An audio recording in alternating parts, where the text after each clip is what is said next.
அனைவருக்கும் வணக்கம். தமிழக வாழ்வுரிமை கட்சி சார்பாக போட்டியிட்ட வேட்பாளர்கள் பெற்ற வாக்குகள் எவ்வளவு அப்படிங்கறத இந்த காணொலியில விரிவாக எடுத்து பேசியிருக்கிறோம்.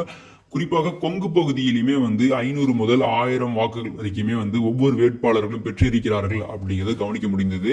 அவருடைய சொந்த மாவட்டமான கடலூர் மாவட்டத்தை எடுத்து பார்த்தாலுமே 500 முதல் 1000 வாக்குகள் அப்படிங்கிறது எடுத்திருக்கிறார்கள். குறிப்பாக நெய்வேலி போன்ற பகுதியில் 10,000 வாக்குகள் அப்படிங்கிறதுமே பெற்றிருக்கிறார்கள் அப்படிங்கிறத பார்க்க முடிந்ததுங்க. தமிழ்நாடு முழுக்கவுமே இந்த முறை தனிச்சு போட்டியிட்டார்கள் அப்படிங்கிறத கவனிக்கிறோம். ஸோ இவ்வளவு பெரிய கலைபுரத்துக்கு நடுவில், அதாவது திமுக அதிமுக போன்ற கட்சியிலே 60 முதல் 70 லட்சம் வாக்குகள் அப்படிங்கிறது தான் இங்க இழந்திருக்கிறார்கள் தமிழக வெற்றி கழகத்திடம். சோ அப்படிப்பட்ட இந்த சூழலையுமே குறிஞ்சிப்பாடி, நெய்வேலி போன்ற பகுதிகள், மொடக்குறிச்சி போன்ற பகுதிகள் எல்லாம் பார்த்துட்டோம் அப்படின்னா 7,000 முதல் 10,000 வாக்குகள் வரைக்குமே எடுத்திருக்கிறார்கள் அப்படிங்கிறது கவனிக்கிறோம். மற்ற பகுதிகளான சென்னையை சுற்றியுள்ள பகுதிகளில் 1000 வாக்குகளுக்கு எடுத்திருக்கிறார்கள் அப்படிங்கிறது கவனிக்கிறோம். சில தென் மாவட்டங்களில் கம்பேர் பண்ணும் பொழுது 200 முதல் 300 வாக்குகள் அப்படிங்கிறது குறைவாக பெற்றிருக்கிறார்கள் அப்படிங்கிறதுமே பார்க்கிறோம்.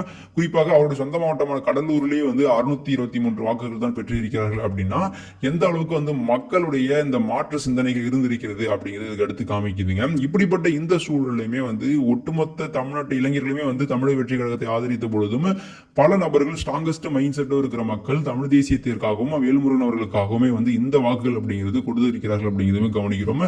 குறிப்பாக திண்டுக்கல், தென்காசி போன்ற பகுதியிலுமே 300 வாக்குகள் கிட்ட பெற்றிருக்கிறார்கள் அப்படின்னா வட மாவட்டங்களில் ஒரு கட்சி தென் மாவட்டங்களுக்கு தன்னுடைய கிளைகளை பரப்பி இந்த அளவுக்கு பெற்றிருப்பது அப்படிங்கிறது பெரும் மகிழ்ச்சியை தான் கொடுக்கிறது.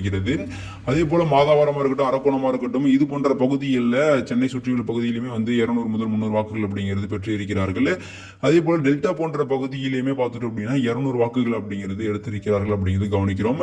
ஸோ அவருடைய சொந்த மாவட்டத்திலுமே பல தொகுதிகளில் அதிக வாக்குகளும் எடுத்திருக்கிறார்கள். சில முக்கிய தொகுதிகள், அதுவும் குறிப்பாக பண்ருட்டி போன்ற பகுதிகளில் நான் எதிர்பார்த்த அளவுக்கு வாக்குகள் வரவில்லை அப்படிங்கிறதுமே கவனிக்கின்ற ஒரு செய்தியாக தான் இருக்குதுங்க.